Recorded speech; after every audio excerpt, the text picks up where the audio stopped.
பிரச்சனை என்றால் உங்களுக்கு பயமும் கவலையும் வந்துவிடும். எனக்கு ஒரு சவால் என்று சொல்லி பாருங்கள். தைரியமும் தன்னம்பிக்கையும் தானாக உங்களிடம் வந்து சேரும். அடுத்ததாக உங்களிடம் தைரியமும் தன்னம்பிக்கையும் ஊட்ட நம்மிடம் இப்பொழுது ஊக்க உரை வழங்க வருகிறார் திருமிகு ஏ. கோவிந்தராஜன் ஈயாப்பா அவர்கள், தலைமை அஞ்சல் துறை தலைவர், திருச்சி மண்டலம். அவர்களை அன்போடு மேடைக்கு அழைக்கின்றோம்.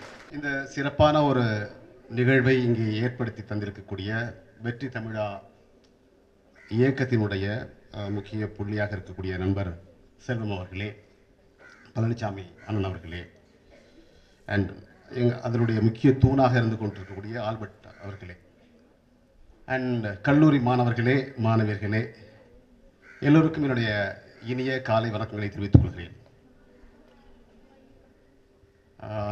ஒரு கல்லூரியில் வந்து இது மாதிரி பேசக்கூடிய ஒரு வாய்ப்பு கடந்த முறை ஜெயங்கொண்டமில் பேசணும்னு நினைக்கிறேன். அவர் பேசும்போது சொன்னார், இதில் எவ்வளோ பேர் கவர்மெண்டில் வேலைக்கு சேரணுங்கிற ஆர்வம் இருக்குது அப்படின்னு பல கேள்விகள் கேட்டார். ஒவ்வொரு தடவை கேள்வி கேட்கும்போதும் ஒரு 4-5 கைகள் 10 கைகள் இவ்வளோ கைகள் தான் உயர்த்தப்பட்டன. இப்போ சில பேர் எல்லாருக்குமே கவர்மெண்ட் எம்ப்ளாயியாக தான் ஆகணும் அப்படிங்கிற ஒரு நிர்பந்தமும் கிடையாது ஆக்சுவலி, இல்லையா? இந்த நிகழ்வு சொல்லப்போனால் அவரே சொன்னார், அவர் அதையும் சொன்னார். என்னுடைய காலகட்டத்தில், என்னுடைய கல்லூரி காலகட்டத்தில் ஒரு ஐஏஎஸ் அதிகாரி நேராக பார்ப்பதற்கு கூட எனக்கு வாய்ப்பு கிடைக்கவில்லை. ஒருவேளை பார்த்துருந்தேன்னா, ஒருவேளை அதுபோல் ஒரு என்ன சொல்கிறது, ஒரு வழி, இல்லையா? இங்கே நாங்கள் மேடையில் இருக்கக்கூடிய பழனிசாமி ஐயா அவர்கள் இருக்கட்டும், அண்ணன் செல்வமகா இருக்கட்டும், நான், இங்கே எவ்வளோ பேருக்கு தெரியும் தெரியல, நாங்கள் 3 பேரும் ஒரே காலேஜில் படித்து வந்தவங்க தான். ஓகே, ஒரே கல்லூரியில். எங்கள் கல்லூரியில் படித்த பல பேர் இது தமிழகத்தினுடைய பல மாவட்ட ஆட்சித்தலைவர்களாகவும் பல்வேறு அரசாங்க பொறுப்புகளில் அகில இந்திய அளவில் இருக்கிறாங்க. பட் எனக்கு அந்த கல்லூரி நினைவுகளில் இன்னும் ஞாபகம் வருது. தமிழ்நாடு வேளாண்மை பல்கலைக்கழகத்தினுடைய கிள்ளிக்குளம் அப்படிங்கிற ஒரு கேம்பஸ். யாருக்கா கேள்விப்பட்டீங்களா? கிள்ளிக்குளம் ஒரு கேம்பஸ். கோயம்புத்தூர் தெரியும், மதுரை தெரியும், அப்புறம் கிள்ளிக்குளம். அதுக்கப்புறம் தான் திருச்சி நிறைய எங்கே பார்த்தாலும் காலேஜ் ஆரம்பிச்சிட்டாங்க. என்ன சொல்லப்போனால் கோயம்புத்தூர் வேளாண்மை கல்லூரி அந்த யூனிவர்சிட்டி கேம்பஸை பார்த்துட்டு தான் நான் வந்து சரி இதிலே சேர்ந்தலான்னு முடிவு பண்ணேன். அந்த காலேஜுடைய அந்த யாராவது கோயம்புத்தூர் வேளாண்மை பல்கலைக்கழகத்துடைய கட்டடங்களை பார்த்துருக்கீங்களா? நம்ம சென்னையில் இருக்கிற ஹைகோர்ட் மாதிரி இந்த ஆங்கிலேயர் காலத்தில் கட்டப்பட்ட அந்த அழகான அந்த பில்டிங்ஸ். பெரும்பாலும் இப்போ நம்மள மாதிரி இந்த வயசில் இருக்கிற இப்போ ஃபஸ்ட் இயர் ஸ்டூடெண்ட் நிறைய பேர் இருக்காங்க, இல்லையா? சில பேர் காலேஜ் எந்த காலேஜை சேரணும்னு முடிவு பண்ணோம்னா பெரும்பாலும் காலேஜ் நல்ல கட்டடமாக இருக்கணும், பார்க்க நல்லா ஆம்பியன்ஸாக இருக்கணும், இல்லை அந்த மாதிரி தான் இருக்கும். பெரும்பாலும் வந்து இது எந்த அளவுக்கு வாழ்க்கைக்கு பயன்பட போகுங்கிறதுல பெரும்பாலும் நம்ம கவனிக்கிறது இல்லை. கோயம்புத்தூர் கேம்பஸை பார்த்து செலக்ட் ஆன என்னையா எவ்வளோ பேர் 300 பேர் எடுத்துருப்பாங்களா? ஒரு 200-300 பேர் தான் எடுப்பாங்க யூனிவர்சிட்டியில். அதில் பார்த்தா என்ன பண்ணிட்டாங்கன்னா, கோவிந்தராஜனை வந்து கிள்ளிக்குளம்ங்கிற ஒரு கேம்பஸ்க்கு அனுப்பிடலாம் அப்படின்னு. திருநெல்வேலி பக்கத்தில் இருக்கிற ஒரு கேம்பஸ். இது திருநெல்வேலிக்கும் தூத்துக்குடிக்கும் இடையில் இருக்கிற ஒரு காலேஜ். அந்த காலேஜ் நாங்கள் போனோம்னு நினைக்கிறேன். எங்களுடைய சீனியர் தான் பழனிசாமி சார், செல்வம், நான்லாம் பேட்ச்மேட்டு, கிளாஸ்மேட். இந்த கல்லூரியில் இருக்கக்கூடிய இந்த அளவுக்கு ஒரு கட்டமைப்பு கூட இல்லைங்க. அக்ரிகல்ச்சர் காலேஜுக்கு மெயினாக என்ன தேவை? வயல்வெளி நிறையா இருந்தது. சொல்லப்போனால் தமிழ்நாடு அந்த நேரத்தில் இருந்த கல்லூரிகளில் அதிகபட்சமான நிலம் இருந்த இடம் தான். பட் பெரும்பாலும் கட்டடங்கள் கூட இல்லை. எங்களை தங்க வைக்க ஒரு ஹாஸ்டல் கூட அங்கே இல்லை. வேறொரு ஹாஸ்டலில், ஒரு ஆர்ட்ஸ் காலேஜில் ஒரு ஹாஸ்டலில் தங்கிட்டு டெய்லி காலையில் காலேஜ் பஸ்ஸில் போய் அங்கே இறங்கணும். ஸோ அந்த மாதிரி ஒரு சூழ்நிலைகள் தான் வந்தோம். இது எதுக்கு ஆரம்பத்திலே சொல்ல நினச்சேன்னா, நம்ம எந்த எதிர்பார்ப்புகளோடு நம்ம உள்ளே நுழைகிறோம். இந்த மாதிரி பல பேர் இப்போ ஃபஸ்ட் இயரில் இருக்கிறீங்க, செகண்ட் இயர் இருக்கிறீங்க, தேர்ட் இருக்கிறீங்க. அந்த காலகட்டத்தில் இப்போ அதாவது அடுத்து பஸ்ஸில் ஏறி போகிறதுக்கு கூட குறைந்தபட்சம் ஒரு 2 கிலோமீட்டர் நடந்து போகணும், வல்லநாடுங்கிற இடத்துக்கு போகணும். ஒருவேளை அந்த மாதிரி ஒரு வாய்ப்பு வசதிகள் இல்லாத ஒரு இடத்துல எங்களுடைய கல்லூரி காலம் இருந்ததால என்னவோ தெரியல, நிறைய கனவு கண்டோம். செல்வம் பொழுது பார்த்தீங்கன்னா, நானாவது ஒரு ஆசிரியருடைய மகன், செல்வம் ஒரு சாதாரண ஒரு விவசாயியுடைய மகன்.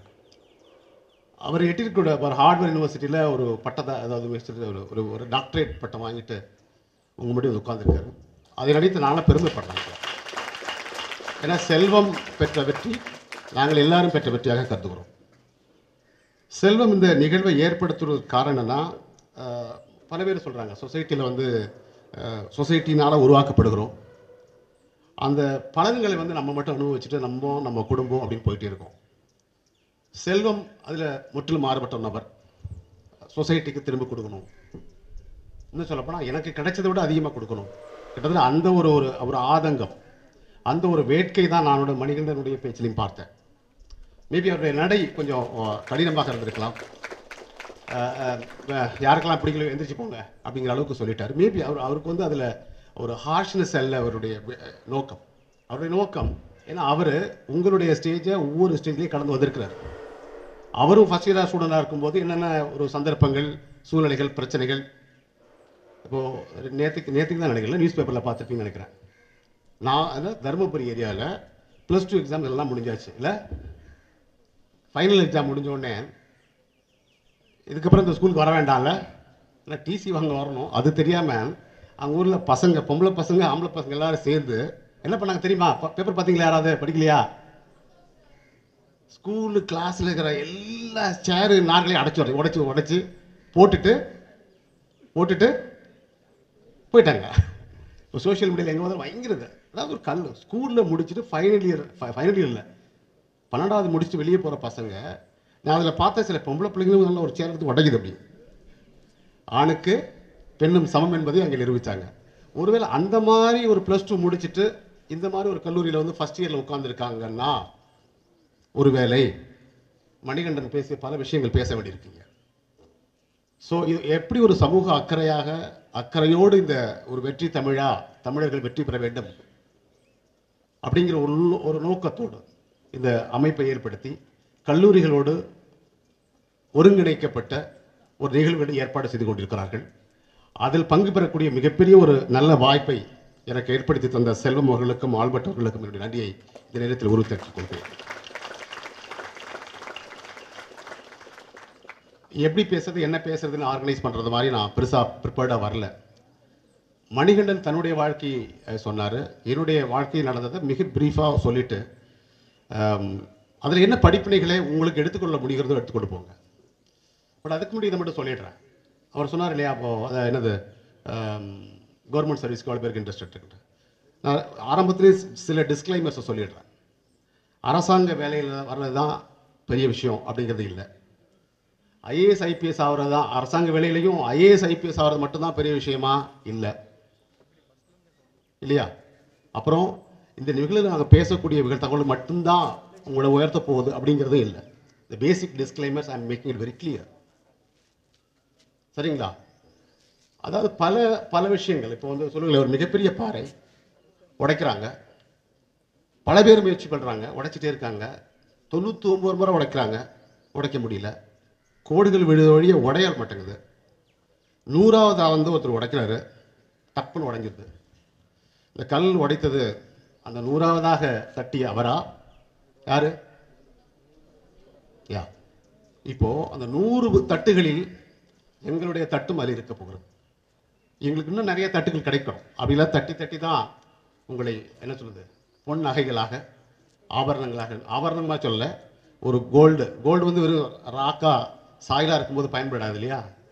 அது ஒரு மிகச்சிறந்த ஒரு நளினம், உங்களோட ஆர்ட் ஒர்க் கூட அது ஆக்கப்பட வேண்டும். அந்த ஆக்கப்பட வேண்டிய ஒரு ஒரு ஒரு என்ன சொல்லுது, ஒரு ஒரு ப்ராசஸில் நாங்களும் வந்து இங்கே இருக்கிறோம்.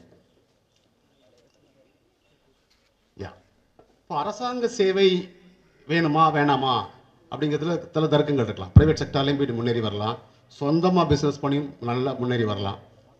ஆனால் இப்போ நான் ஜஸ்ட் ஒரே ஒரு எடுத்துக்காட்டு மட்டும் சொல்கிறேன். நந்தன் நீலக்கணின்னு ஒருத்தர் இருந்தார். எவ்வளோ பேருக்கு தெரியுங்க? இப்போ இருக்கார் நந்தன் நீலக்கணி. தெரிஞ்சவங்க கை மட்டும் வச்சுனா போகிறோம். நந்தன் நீலக்கணி தெரியாது.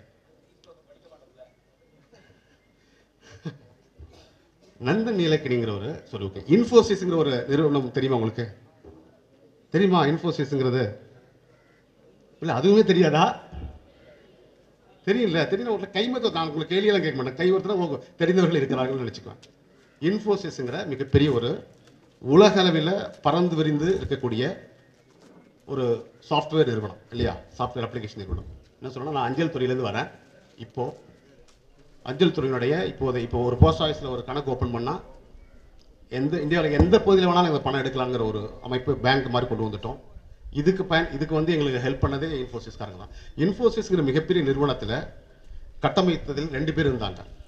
யார்? ஒருத்தர் நாராயணமூர்த்தின்னு உங்களுக்கு எல்லாருக்கும் தெரியும். மிக முக்கியமான ஒரு கட்டமைப்புக்கு காரணமாக இருந்தவர் நந்த நீலக்கணி. அந்த நந்த நீலக்கணி கிட்டத்தட்ட பல ஆண்டு என்ன சொல்ற ஹார்ட் ஒர்க்கின் மூலமாக தான் அந்த மிகப்பெரிய ஒரு நிறுவனத்தை உருவாக்கிறார். பல கோடிகளுக்கு இன்னைக்கு சொத்து இருக்கு அந்த இன்ஃபோசிஸ் நிறுவனத்துக்கு. பல பேருக்கு ஆயிரக்கணக்கான லட்சக்கணக்கான பேர் வேலை கொடுக்குறாங்க. அந்த நிறுவனத்தில் அவர் பார்த்தீங்கன்னா அவர் இருக்கும்போது அவருடைய ஒரு நாளையுடைய சம்பளம் என்னவா இருக்குன்னு நினைக்கிறீங்க? ஒரு நாளையுடைய சம்பளமே பல கோடிகள். ஒன்று அவருக்கே ஒரு கோடி கொடுப்பாங்க. இன்ஸ்டிடியூஷன்ஸ் உலக அளவில் உள்ளவங்க அவரை கூட்டு, சார் ஒரு சின்ன கன்சல்டன்சி 1 hour உட்காந்து பேசுறதுக்கு 1 hour கொடுக்க வேண்டியிருக்காங்க. 1 crore. அவர் எங்களை போன்ற அரசு அதிகாரத்தில் அரசு துறையில் வந்து இந்த நாட்டுக்கு ஏதாவது செய்யணும், அதில் ஒரு ரோல் எடுத்துட்டு ஆதார் எல்லாரும் கையில் இருக்கா நம்மக்கிட்ட, இந்த ஆதார்னு வந்துச்சு இல்லையா நமக்கு, அதுக்கு காரணகர்த்தாவே அந்த நிலக்கணி தான். அவர் கூட தெரிஞ்சுக்காம இருக்கும் பாருங்க. நம்ம வீடியோ உங்களுக்கு பிடிச்சிருந்தா லைக் பண்ணுங்க, ஷேர் பண்ணுங்க, சப்ஸ்கிரைப் பண்ணுங்க, கமெண்ட் பண்ணுங்க, பெல் ஐக்கன் பிரஸ் பண்ண மறந்து போயிடாதீங்க. அப்பதான் நாங்க போஸ்ட் பண்ற வீடியோவோட நோட்டிஃபிகேஷன் உங்களுக்கு வரும்.